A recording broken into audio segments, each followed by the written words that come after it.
प्रवचन तो प्रतिदिन होते हैं, इसलिए प्रासंगिक विषय पर बोलने के लिए हमने प्रसाद सागर जी को आदेशित नहीं किया। भावना थी हमारी कि आपका भी विचार इसमें अपेक्षित है, और उन्होंने प्रासंगिक विषय को अच्छे दूर तक दृष्टि रखते हुए व्यापक रूप से उन्होंने आपके सामने विचार प्रस्तुत किया है। वास्तव में देखा जाए, जीवन सुखी बने ये प्रत्येक जीव का एक लक्ष्य रहता है। ऐसा कौन सा जीव होगा जो सुख नहीं चाहता हो, शांतिपूर्ण जीवन नहीं जीना चाहता हो, किंतु शांति और सुख के जो साधन हैं उस ओर दृष्टि नहीं रख पाता। सुख और शांति बिना साधन से नहीं मिल सकती। अलौकिक क्षेत्र और परमार्थ संबंधी इन दोनों क्षेत्रों में कार्य को महत्व नहीं दिया, कारण को महत्व दिया है। प्यास बुझेगा, किससे बुझ सकता है प्यास? पानी से बुझेगा ना। रोग से निवृत्ति होगी तो किससे होगी? औषधि से होगी। मान लो आपको नदी को पार करना है तो किससे पार करेंगे? नाव से करेंगे। इसी प्रकार भिन्न भिन्न क्षेत्र में जो भी अविष्ट जो तत्व है, पदार्थ है, उसको प्राप्त करने के लिए उस संबंधी जो साधन हैं उनको अपनाने की आवश्यकता है। तो एक प्रासंगिक श्लोक आपके सामने रखते हुए इस विषय को संक्षेप से इसलिए संक्षेप कर रहा हूँ क्योंकि जो भी इस विषय पर बोलना था वो पर्याप्त बोल चुके हैं। आपने भी भाइयों के माध्यम से, ब्रह्मचारियों के माध्यम से भी विषय को समझ लिया, और सारभूत जो विषय था वो महाराज जी ने भी आपके सामने रखा है। शीतलम चंदनम लोके, शीतलम चंदनम लोके चंदनादपि चंद्रमा, ताभ्याम चंदन चंद्राभ्याम शीतल साधु संगति, ऐसा कहा। साधु की संगति से जो शीतलता मिलती है वह अन्य वस्तुओं से नहीं मिल सकती। ग्रीष्म काल में आपको काफ़ी गर्मी लग रही है और उस गर्मी को दूर करने के लिए चंदन का प्रयोग करते हैं। उससे भी यदि मान लो गर्मी परसेंटेज में दूर नहीं हो रही है तो चंद्रमा, उसकी जो चांदनी है, किरणें हैं, उसके माध्यम से शीतलता का अनुभव करता है संसारी प्राणी। किंतु इन दोनों से भी यदि अधिक मात्रा में शीतलता मिलती है तो साधुओं की संगति से मिलती है, ऐसा कहा। आप सोचिएगा, साधु की संगति और आप लोगों के लिए साधु नहीं, गुरुदेव का समागम मिला है आपको। सालों उनके चरणों में, उनके सानिध्य में रह करके उनकी आराधना, उनकी उपासना करने का, उनकी वंदना, दर्शन आदि करने का आपको सौभाग्य प्राप्त हुआ है। उसके माध्यम से आपका जीवन शीतलमय हुआ है। तो इसलिए गुरुओं के संकेत के अनुरूप चलने से एक व्यक्ति नहीं, पूरा विश्व ही शांति का अनुभव कर सकता है और करता है। केवल हम और आपके लिए गुरुदेव ने मार्ग प्रशस्त नहीं किया, किंतु पूरे विश्व को ही उन्होंने प्रकाश दिया है और उस प्रकाश में अपने को चलना है। महाराज आप प्रकाश देओ, हम कैसे प्रकाश दें जब उन्होंने हमें भी प्रकाश दिया और आपको भी प्रकाशित किया है। एक सूर्य के माध्यम से जिस प्रकार पूरी की पूरी पृथ्वी, पूरा जगत ही प्रकाशित हो जाता है, तो अब गुरु को छोड़ करके और अन्यत्र किसी के चरणों में जाने की आवश्यकता इसलिए नहीं है। वो हम और आपके बीच में नहीं है ऐसा व्यवहार की दृष्टि से भले ही कह दें, किंतु जैसे महाराज जी ने कहा था कि कण कण में वो समाहित है। प्रत्येक व्यक्ति के हृदय में वो गुरु विराजमान हैं। उनकी आराधना करेंगे तो निश्चित रूप से कोई भी आपकी जीवन में बाधा, संकट, आपत्ति संभव ही नहीं है। आपत्ति जो आती है वह अपने मार्ग से हटने से आपत्ति आती है, विपत्ति आती है। और विशेष रूप से केवल संपदा की ओर ही दृष्टि जाती है, यानी संपत्ति की ओर ही दृष्टि जाती है, तो विपत्ति आए बिना रहेगी नहीं। इसलिए आपके पास जो संपत्ति है, जो संपदा है, उसका उपयोग स्वयं के लिए भी करें, और जिसके जीवन में संपदा नहीं है कर्म के उदय में, उसके लिए भी सहयोग दे करके उसके जीवन को भी सुखमय बनाने का यदि मान लो आप पुरुषार्थ करते हैं, योगदान देते हैं, तो निश्चित रूप से वह शांति बहुत अच्छी, द्विगुणित नहीं कई गुनी शांति बढ़ जाती है। इसलिए गुरुदेव ने ये सारे प्रकल्प दिए हैं। हमें किसी की आलोचना नहीं करना, किसी के प्रति कटाक्ष नहीं करना। गुरुदेव ने ये कहा है। कटाक्ष का अर्थ क्या है? आंखें मिली है उसको काटो नहीं। कटाक्ष क्यों करते हो? कटाक्ष नहीं करना हमें।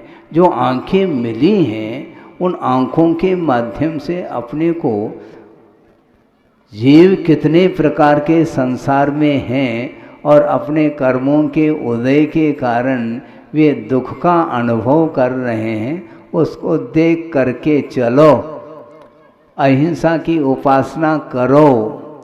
कर्म के उदय में जीवन पतित होता है, ये सबको ज्ञात है, किंतु उसका उत्थान किस ढंग से हो सकता है, ये करुणा के बिना, दया के बिना संभव नहीं है। और दया और करुणा से जो रहित है वह वस्तुतः उपदेश का भी पात्र नहीं बन सकता। करुणा होनी चाहिए। पतित से पतित व्यक्ति भी क्यों न हो, उसके प्रति हमारी यदि करुणा बरसेगी तो निश्चित रूप से उसका उत्थान होगा। उसके जीवन में परिवर्तन आए बिना रह ही नहीं सकता है। इसलिए स्वयं के जीवन में परिवर्तन लाओ, उसके माध्यम से दूसरे का जीवन भी परिवर्तित हो सकता है। इसलिए उपकार की भावना को वो अपने दृष्टि में रखते हुए उन्होंने ये मार्ग दिया है कि देखो, वस्तुतः जैन धर्म जातिवाद तक नहीं है, कोई संप्रदाय का रूप नहीं, किंतु जो अपने कषायों को, कषाय रूपी शत्रु को जो जीतता है उसका नाम जिन कहा है? किसको जीतना है, किसको परास्त करना है? दूसरे को नहीं। दूसरे को परास्त करने की दृष्टि रखोगे तो तुम स्वयं पतित हो जाओगे। अपने भीतर जो कषाएं पल रही हैं, अपने अंदर जो कालुष्य परिणाम है निरंतर उत्पन्न हो रहे हैं, दूसरे के जीवन को समाप्त करके अपने जीवन को ऊपर उठाने का जो भाव है, यही वस्तुतः कषाय का भाव माना जाता है। इसलिए गुरुदेव की जो दृष्टि रही है, बहुत दूर दृष्टि उनकी, बहुत ही दूरदृष्टि। कहाँ तक दूरदृष्टि महाराज? हम और आप जेल को देखा है क्या? नहीं देखा, लेकिन उनकी आंखों ने देख लिया है। हाँ। उन्होंने सोचा, दिल्ली जैसे तिहाड़ जेल है, दिल्ली में है, और अन्यत्र भी बड़े बड़े जो महानगरी हैं उन्हें भी, वहाँ पर भी जेल हैं, वहाँ पर जो कैदी हैं उनके जीवन के विषय में भी उन्होंने सोचा, उनको कौन मार्ग प्रशस्त करेगा, और वो अपने पास आ नहीं सकते। तो वहाँ पर भी यह अहिंसा का बोध प्राप्त हो, इसको सोच करके उन्होंने जगह जगह ये हथकरघा का जो प्रकल्प है वह आपके सामने रखा है। और उन्होंने ये कहा कि देखो, मैं उपदेश दे सकता हूँ, मैं निर्देशन दे सकता हूँ, मार्गदर्शन मिल सकता है, किंतु आपको चल करके वहाँ पर रह करके श्रम करना होगा। और इसी को बोलते हैं श्रमदान, है नाम भी दिया है श्रमदान। दान करो, श्रम करके दान देना है। अपने पास जितना है उतना ही सही, किंतु उसके माध्यम से, इसलिए ये उसके माध्यम से यदि दूसरे के लिए जीवन दान मिलता है तो इससे बढ़ करके और कौन सा मार्ग हो सकता है। ये अभी कहा था ना महाराज जी ने, दीक्षा का अर्थ क्या होता है। परोपकार की भावना को लेकर के आप अपने जीवन में एक दूसरे के प्रति सहयोग देने का यदि भाव बनाते हैं, इससे बढ़कर के और कोई दीक्षा है ही नहीं। क्योंकि अहिंसा का प्रचार प्रसार व्यापक रूप से हो, यह मन में रख कर के ही उन्होंने, ये जवान जितने भी भाई बैठे हैं एक ड्रेस में बैठे हैं, एड्रेस भले ही भिन्न भिन्न हो, किंतु ड्रेस उनका एक ही है, पोशाक, उसके माध्यम से हथकरघा वाले हैं, यह पहचान अपने आप में हो जाती है। सोचो, यंग एज में सारे एजुकेटेड हैं और कोई कमी नहीं है सुख सुविधा की, किंतु वो शरीराश्रित सुख उन्हें इष्ट नहीं रहा, और आत्मिक जो सुख है, आत्माश्रित जो सुख है, उसको प्राप्त करने के लिए गुरुदेव के सानिध्य को पाया और उन्होंने मार्गदर्शन दिया कि वस्तुतः आत्मिक सुख उसको बोलते हैं, दूसरे के जीवन को सुखी देख करके जो सुख का अनुभव करता है वही आत्मिक सुख है। अपने आप को जीवन को सुखी बनाना तो हर व्यक्ति बना रहा है, इसमें क्या दिक्कत है। कमाने वाला कमा लेता अपने ढंग से, वो अलग विषय है, किंतु सामने वाला जो जीव व्यक्ति है वो दुखी है, उसका दुख कैसा दूर हो। और उन्होंने एक बात और बहुत अच्छी कही थी, सारी बातें उनकी अच्छी है, लेकिन प्रासंगिक हम कहना चाह रहे हैं कि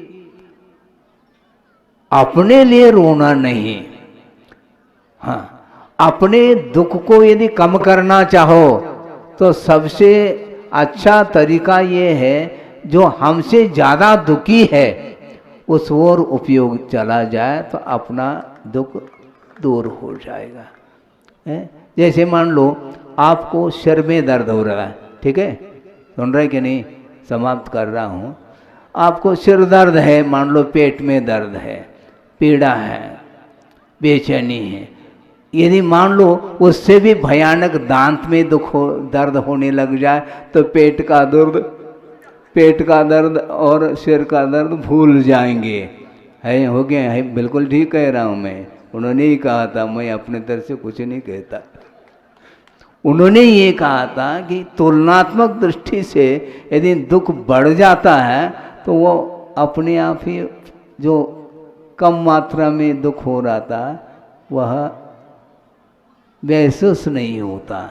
उसी प्रकार आपसे इस दुनिया में बहुत सारे दुखी हैं, उनके दुखमय जीवन को देख करके अपने को सोचना चाहिए, हमारे लिए तो प्रबंध है और उनके लिए कौन सा प्रबंध है? कोई प्रबंध है? आप एसी में रह सकते हैं, रहने वाले रहते हैं, उनके लिए क्या एसी है? वो ऐसे ही है, वो एसी है ही नहीं। किंतु उनके लिए खाने पीने के लिए, ओढ़ने के लिए, रहने के लिए कोई भी प्रबंध नहीं समय पर। इसके उपरांत भी उनका जीवन चल रहा है। तो ऐसे दुखी जीवों को देख करके करुणा की है गुरुदेव ने, और उन्होंने ये स्पष्ट कहा था कि परस्परोपग्रहो जीवानाम कहा, जैनानाम ऐसा नहीं कहा। जो जैन हैं वो आपस में एक दूसरे के लिए सहयोग दे दो, ऐसा नहीं, इसका नाम उपकार नहीं। जीव मात्र के प्रति जो उपकार का, अनुग्रह का जो भाव है वही वस्तुतः अहिंसा है। और यह अहिंसा ये महावीर का सिद्धांत रहा है, जीवो और जीने दो। हम जी रहे हैं क्या सही मायने में? हम तब जी रहे हैं जब दूसरे को हम जीने के लिए अपना योगदान देते हैं, अपनी क्षमता के अनुरूप दे दें, ये बात अलग है।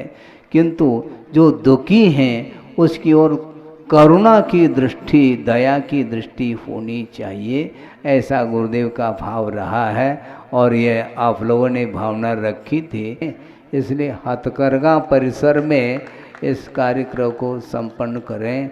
तो ये उनकी भावना को हमने सुन ली और यहाँ पर आकर के अच्छा समय आपने दिया है और उत्साह के साथ सब लोगों ने सुन लिया। दया, करुणा, अहिंसा क्या होती है इस क्षेत्र में बार बार निरंतर आप पुरुषार्थ करते रहें।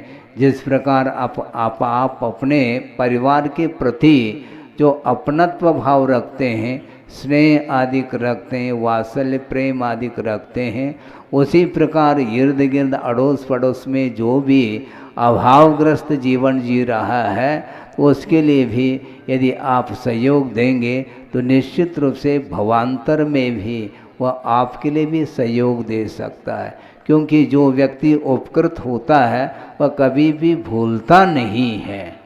पशु पक्षी भी क्यों ना हो वह आपको भूलेंगे नहीं। क्यों भूलेंगे वो?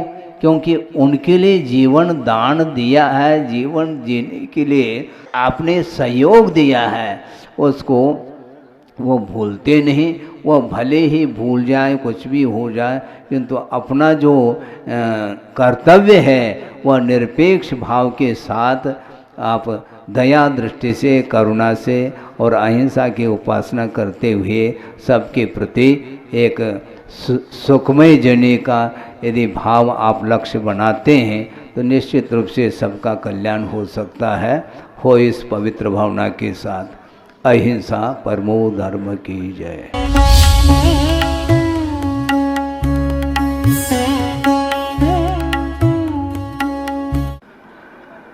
प्रवचन तो प्रतिदिन होते हैं, इसलिए प्रासंगिक विषय पर बोलने के लिए हमने प्रशस्त सागर जी को आदेशित नहीं किया।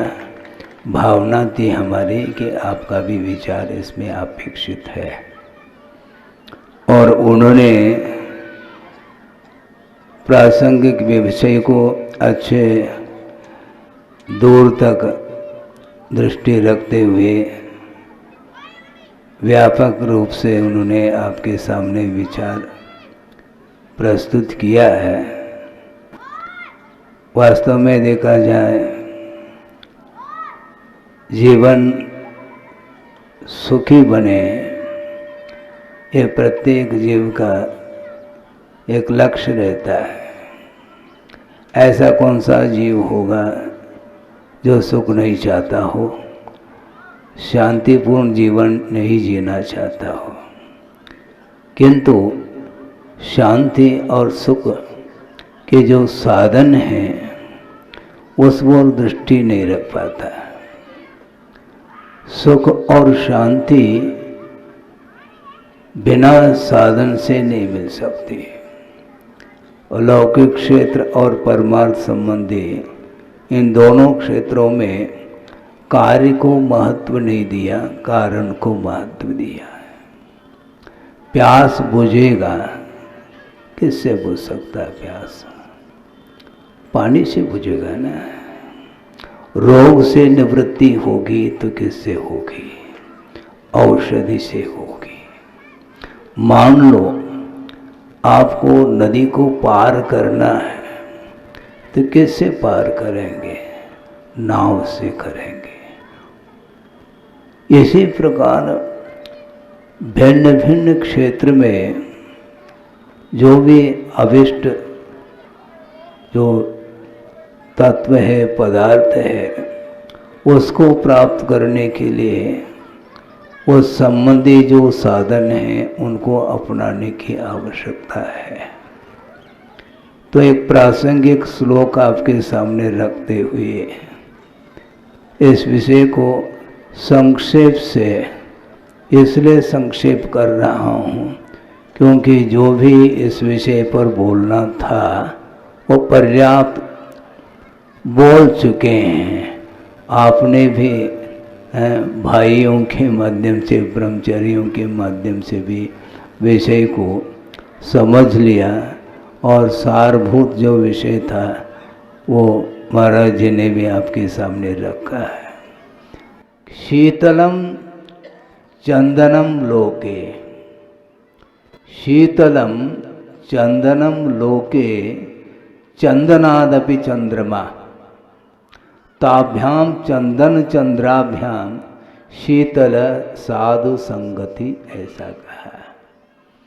साधु की संगति से जो शीतलता मिलती है वह अन्य वस्तुओं से नहीं मिल सकती। ग्रीष्म काल में आपको काफ़ी गर्मी लग रही है और उस गर्मी को दूर करने के लिए चंदन का प्रयोग करते हैं। उससे भी यदि मान लो गर्मी परसेंटेज में दूर नहीं हो रही है तो चंद्रमा, उसकी जो चांदनी है, किरणें हैं, उसके माध्यम से शीतलता का अनुभव करता है संसारी प्राणी। किंतु इन दोनों से भी यदि अधिक मात्रा में शीतलता मिलती है तो साधुओं की संगति से मिलती है, ऐसा कहा। आप सोचिएगा, साधु की संगति और आप लोगों के लिए साधु नहीं, गुरुदेव का समागम मिला है आपको। सालों उनके चरणों में, उनके सानिध्य में रह करके उनकी आराधना, उनकी उपासना करने का, उनकी वंदना, दर्शन आदि करने का आपको सौभाग्य प्राप्त हुआ है। उसके माध्यम से आपका जीवन शीतलमय हुआ है। तो इसलिए गुरुओं के संकेत के अनुरूप चलने से एक व्यक्ति नहीं, पूरा विश्व ही शांति का अनुभव कर सकता है और करता है। केवल हम और आपके लिए गुरुदेव ने मार्ग प्रशस्त नहीं किया, किंतु पूरे विश्व को ही उन्होंने प्रकाश दिया है और उस प्रकाश में अपने को चलना है। महाराज आप प्रकाश देव, हम कैसे प्रकाश दें? जब उन्होंने हमें भी प्रकाश दिया और आपको भी प्रकाशित किया है। एक सूर्य के माध्यम से जिस प्रकार पूरी की पूरी पृथ्वी, पूरा जगत ही प्रकाशित हो जाता है, तो अब गुरु को छोड़ करके और अन्यत्र किसी के चरणों में जाने की आवश्यकता इसलिए नहीं है। वो हम और आपके बीच में नहीं है ऐसा व्यवहार की दृष्टि से भले ही कह दें, किंतु जैसे महाराज जी ने कहा था कि कण कण में वो समाहित है। प्रत्येक व्यक्ति के हृदय में वो गुरु विराजमान हैं। उनकी आराधना करेंगे तो निश्चित रूप से कोई भी आपकी जीवन में बाधा, संकट, आपत्ति संभव ही नहीं है। आपत्ति जो आती है वो अपने मार्ग से हटने से आपत्ति आती है, विपत्ति आती है। और विशेष रूप से केवल संपदा की ओर ही दृष्टि जाती है, यानी संपत्ति की ओर ही दृष्टि जाती है, तो विपत्ति आए बिना रहेगी नहीं। इसलिए आपके पास जो संपत्ति है, जो संपदा है, उसका उपयोग स्वयं के लिए भी करें, और जिसके जीवन में संपदा नहीं है कर्म के उदय में, उसके लिए भी सहयोग दे करके उसके जीवन को भी सुखमय बनाने का यदि मान लो आप पुरुषार्थ करते हैं, योगदान देते हैं, तो निश्चित रूप से वह शांति बहुत अच्छी, द्विगुणित नहीं कई गुनी शांति बढ़ जाती है। इसलिए गुरुदेव ने ये सारे प्रकल्प दिए हैं। हमें किसी की आलोचना नहीं करना, किसी के प्रति कटाक्ष नहीं करना। गुरुदेव ने ये कहा है। कटाक्ष का अर्थ क्या है? आंखें मिली है उसको काटो नहीं। कटाक्ष क्यों करते हो? कटाक्ष नहीं करना हमें। जो आंखें मिली हैं उन आंखों के माध्यम से अपने को जीव कितने प्रकार के संसार में हैं और अपने कर्मों के उदय के कारण वे दुख का अनुभव कर रहे हैं, उसको देख करके चलो। अहिंसा की उपासना करो।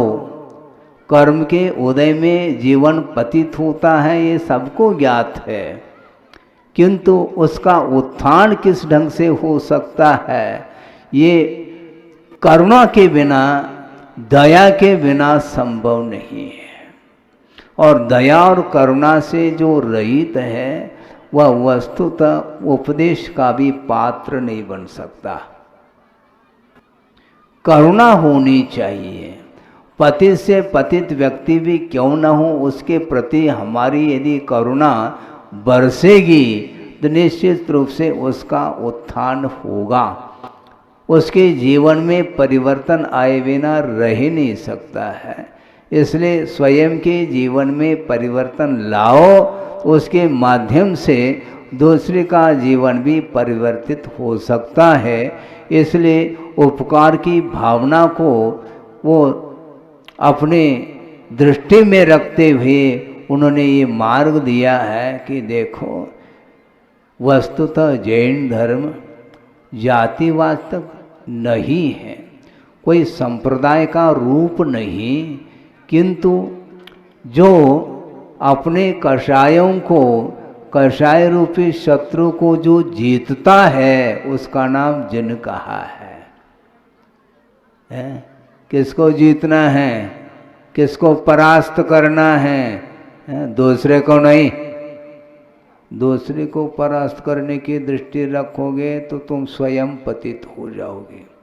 अपने भीतर जो कषायें पल रही हैं, अपने अंदर जो कालुष्य परिणाम है निरंतर उत्पन्न हो रहे हैं, दूसरे के जीवन को समाप्त करके अपने जीवन को ऊपर उठाने का जो भाव है, यही वस्तुतः कषाय का भाव माना जाता है।